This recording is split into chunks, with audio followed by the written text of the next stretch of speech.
Degrees outside at 16 minutes past the 8 o'clock hour. Chris Lenois back with you on the Green Mountain Mornings program. Fridays during the 8 o'clock hour, we have conversations with members of the media about news and issues that affect our community, and we'd like to thank Brattleboro Savings and Loan for their financial support of our partnership with Brattleboro Community Television to document these conversations with local media.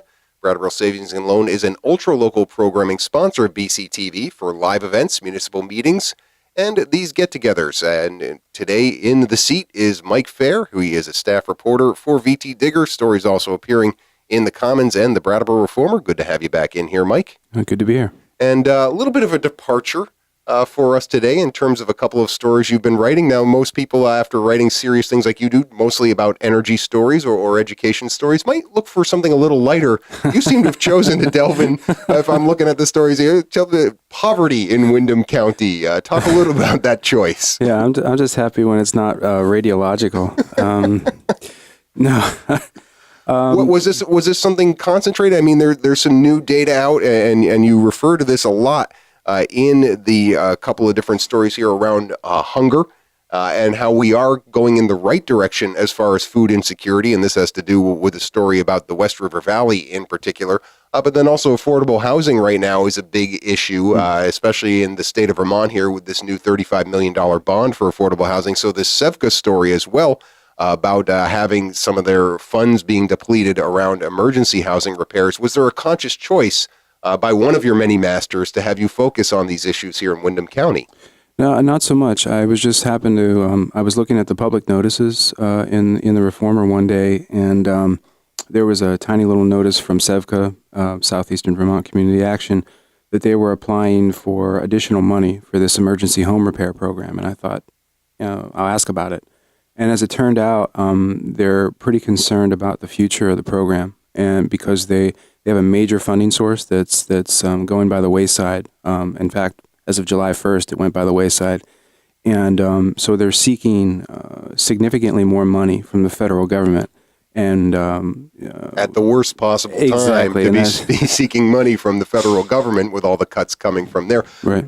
Before we get to that part of it, the Holt Fund, which is where they've been getting this money from, is it just that they're not eligible to reapply for this grant that they've been getting, or is that fund actually dissipating? No, as I understand it, as it was explained to me, they got a pretty significant 3-year allocation from the Holt Fund. Right, $300,000. And they decided, or not, I shouldn't say decided, there's just a limitation on that. You can't just keep re-upping that.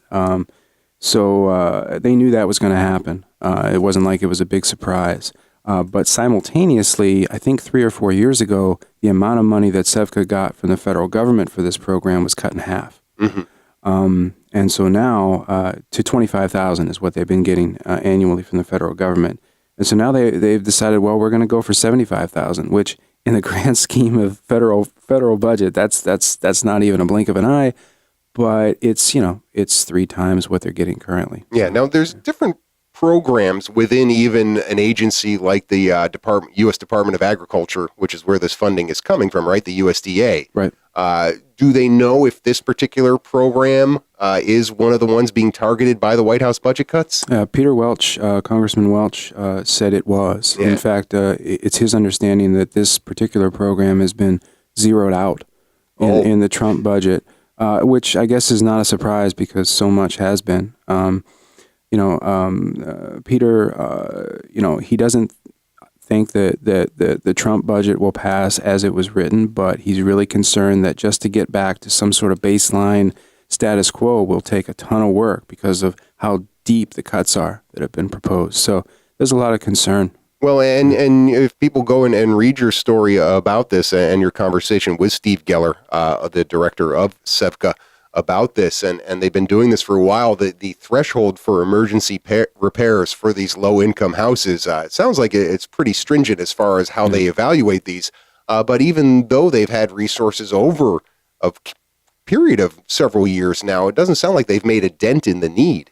No, in fact, they've got a waiting list. I think there's 30 or so households on a waiting list. And as Steve put it, it's an emergency repair. If you've got to wait a year for it, that's not exactly addressing the need. No, and it speaks to the housing stock that we have here. And we talk about that whole affordable housing issue and needing this influx of funding, whether it's coming from the state, whether it's coming from the federal government, very necessary. Now, even if they do get this $75,000 from the federal government, that would not come this year in this cycle, right? I mean, October 1st is when they typically turn over the fiscal year on the federal level. We've seen many continuing resolutions over the course of the last couple of budget cycles in Washington, D.C.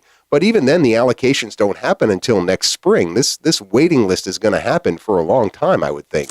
Well, the way that it was put to me is that they do anticipate that they would get this allocation this fall. Okay. But I think the larger point here is that let's say it's 50,000. Let's say it's double what they get now. It's not gonna just take away that waiting list. It's, right.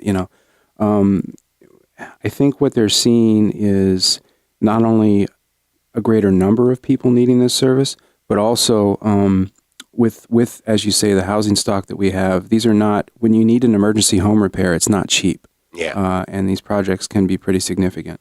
But what he told me was, they have a separate program where they do weatherization.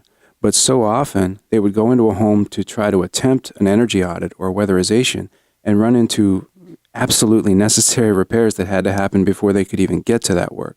And that's what this program is aimed at. Yeah, well, hopefully they will be able to get some of that funding and continue that program. Similarly, the story you did, which is on the back page of the Towns and Village section about hunger, specifically in the West River Valley, and a Tons of Tomatoes project. And again, a community having to kind of take it on themselves to deal with an issue because the resources just don't seem to be there for Windham County. And again, my takeaway from these two stories is we're talking about economic recovery, even in Vermont, much less the rest of the country. It seems to be bypassing us here in southeastern Vermont. Yeah, it was a bit shocking to me to hear some of the folks up in Townsend talk about how many people need these services. I think there was a community need assessment, community health assessment a few years ago where they found that something like a third of the residents in Townsend had used the food shelf there. Yeah. Over the course of a year, and it's just, it's out there, but you're not quite. I wasn't aware of the scope of it. Yeah, I mean, some great statistics there as far as how food insecurity is lessening in the state, but still there are these pockets of poverty in places like the West River Valley, and great to see somebody like Bill Monahan, who's come on this show to talk about the Walk, Run, and Roll fundraiser for the Brattleboro Walk-In Clinic, doing what he can to try and help combat food insecurity. Mike Faher doing his part as well as a reporter for VTDigger, The Commons, and The Reformer by reporting on these issues. We'll continue talking about other stories found in those publications after the bottom of the hour news break here on Green Mountain Mornings.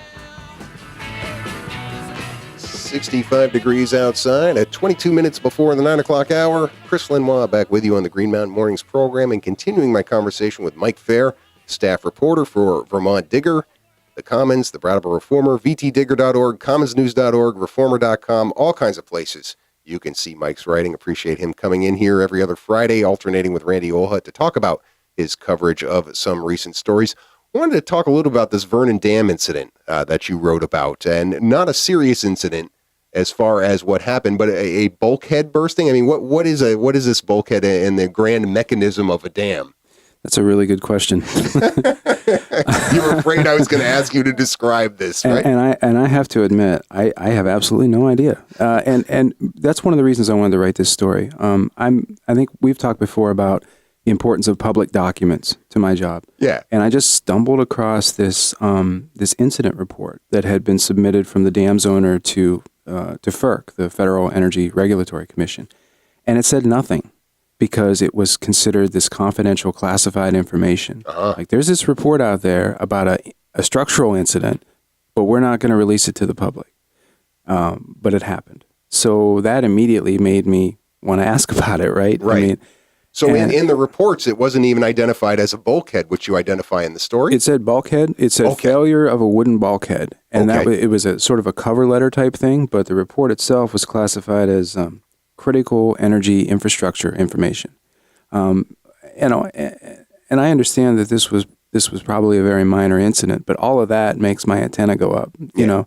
And I feel like part of my job is to explain these type things, or try to. Sure. But even in the course of interviewing FERC and a gentleman from Great River Hydro, the dam's owner, I still don't exactly know where this thing was or what it did. Right. But we know, according at least to the commission spokesman, Craig Cano, who you spoke to, Yeah. just a slight loss of water. Slight. But we don't have a sense of the volume of water. I mean, slight loss of water for one person could be a pint. It could be tens of thousands of gallons, right? Yeah, and that's the, you know, there have been some online commenters who question the validity of this story. Gee, why are we writing about this? It's really minor. But the questions you're asking go right to the heart of that. You know, what does this really mean? And the fact that there was this required report to the federal regulators, and then, but it was also sealed. You got to ask. Yeah, sure. Yeah. Well, and I'll tell you what raises questions for me is the timing of this. Yeah. The sale to this new group, Great River Hydro, just happened in April. And then this report about the bulkhead issue was in June. Now, we don't understand bulkheads and dam construction to know, is this something that could malfunction, for lack of a better term, in that short period of time? Or was this something, because you got to think they do inspections when they're looking at buying something like this. Was this something they missed in the inspection process at this point? Or did you get any sense of, was this a new issue, or was it an issue after they took ownership? They said, oh, this is a wooden bulkhead. We need to fix this. When did they discover this bulkhead malfunction? I don't have an exact date, but I did get the sense that it's a new issue. And I say that because the folks who are actually running the dam, they're the same people, even though it's a new corporate entity. All those people have been retained. In fact, the guy that I spoke to from Great River worked forever for TransCanada in the same capacity. And to be clear, I do accept their explanation that it was a really minor sort of structural thing that they found and, in fact, have repaired or are repairing. But it was important to me to get it on the record and put it out there. So in the future, if something else pops up, we can say, well, there was this other thing too. Right. Yeah. I think that's perfectly legitimate work. And that's why you look at those documents that you look at.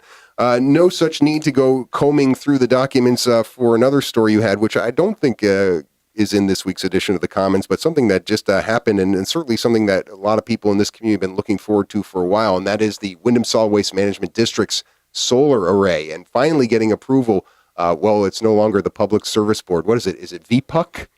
Right? I was trying to come up with an acronym for it, the Vermont Public Utilities Commission. Right. It's a good thing they didn't keep service in there, because we could I won't even say it, but anyway, so the new Public Service Board, the new and maybe improved Public Service Board, finally approving this array for the district. Going to be interesting to see how big of a difference this makes for Windham Solid Waste Management's bottom line. Yeah. One of the things, the idea here is that it's a net metered facility, and they'll, the off takers, the customers, quote unquote, get breaks on their utility bills for being involved in this project. But in talking with Windham Solid Waste, one of the things that Bob Spencer said was, well, unfortunately, we're simultaneously closing our recycling facility, which is our biggest electricity user. Right. So in terms of just the district's electric bills, it's not going to make a huge impact. However, they do get $100,000 a year in lease revenue from this solar company, and that can't hurt. I think there are much bigger utility bill savings potentially for some of the other entities involved, including BUHS, Town of Brattleboro. Yeah, I mean, you list all the 8 towns who are off-takers. Yeah. Thank you for teaching me that term, for customer, off-taker, as well as some of the schools. You mentioned BUHS, some of the local colleges, the Brattleboro Retreat, all buying this. In fact, all the solar energy that this 5 megawatt array is going to produce is spoken for at this point. That's good news. It is, and I in past for past stories, I had spoken to some of the folks involved in developing this array, and they had indicated that this is a 20-year deal, this solar deal, and by the end of that, the utility savings could be more than half of a customer's current bill. Now, does the district? So the district doesn't derive any revenue from this other than leasing the land That's to correct. the solar developer. So That's right. they're going to save a little bit of money, but overall, it's not going to be something that's going to help them climb out of the red. No, but I think one of the interesting things in the former Public Service Board, Public Utility Commission, whatever they're called now, one of the things they talked about was this is land that really we weren't going to use this for anything else. It's a former landfill. It's in a good spot as far as visibility. No one can see it. It's in an industrial commercial area. So if you're gonna put a 5 megawatt solar array out there, seems like a good spot to do it. Yeah, whatever you call it. We're a hockey state. We're calling it VPuck. Yeah. on this show, it's VPuck. VT puck. And we'll see how it goes from there. Yeah. All right, staying on the energy beat here and our obligatory update on the sale of Vermont Yankee from Entergy to the North Star Group, although this is kind of a diversion from that, but kind of an interesting diversion in terms of the water, which you've covered a lot, and with the low-level radioactive waste. Thanks, Idaho. You're going to take this for us now. And is this directly because of the waste control specialists' problems that they're having with their facilities and their finances, or is this something separate from that? No, I think it's separate. There's a lot of contaminated water at Vermont Yankee, and it's water that's been sort of leaking into the turbine building. But actually, the bulk of it, as I understand it, is water that they've simply used in plant operations, and it's now sitting out there in this giant tank. And so they were looking for disposal options, and one of those options that the NRC has now approved is to ship it all out to Idaho in this special disposal facility out there. It took a long time for the federal government to approve this, in part because this facility in Idaho didn't have a license to accept radioactive water. So, okay, yeah. And now they do. Now they do. And when they take the water, or any of these places, and I think we've gone through this before when we've talked about this, because you were the one who reported on it just sitting there in inflatable pools for a while there in Vernon. Is it just stored there in perpetuity until the half-life of the radioactivity decomposes? Is there anything they do to accelerate that process? What happens to the water while it's there? The way it's been explained to me is they mix it with clay. And this is not only in Idaho, but also at the facility that's been taking most of the VY water in Tennessee. They mix it with clay and then dispose of it as a solid, essentially as a landfill. Now, of course, it's a special landfill because you've got to have protections for the workers and that sort of thing. But it's an interesting way to get rid of it. Yeah. Are there any other benchmarks coming up right now with regards to the sale of Entergy? VY from Entergy to North Star Group that people should be paying attention to? Well, both the state and the federal approval process, review processes are continuing. There's more action now almost at the federal level. One of the things I'll be writing about is that the New England Coalition is stepping into that NRC process and saying we want a hearing, we want to be an intervener at the federal level because we don't like what's been proposed in this sale. Similar to what the state did just a few weeks ago. So now you have both the state and this Brattleboro group trying to get involved more at the federal level. Would they have a better chance than some groups being the New England Coalition and representing a region versus just a state? Possibly. It's going to be interesting to me to see how the NRC eventually rules on both the state and the New England Coalition's request, because that process is so different from our state process. Right. Whereas our state, I think, is, more the merrier as far as interveners. Right. NRC, I'm sure, is like the less the better. Yeah, and it's a very rigid process. There's this subgroup of the NRC called the Atomic Safety and Licensing Board that considers some of this stuff. It's not easy to get involved at the federal level. Yeah, well, we'll be looking for those stories with your byline, and people will see them on Vermont Digger, VTDigger.org, as well as in the print editions of the Commons and the Brattleboro Reformer over the coming weeks. Good to have you here in the studio again, Mike. Thanks. Thank you. All right, we'll be back to wrap up this edition of the Green Mountain Mornings program after these messages.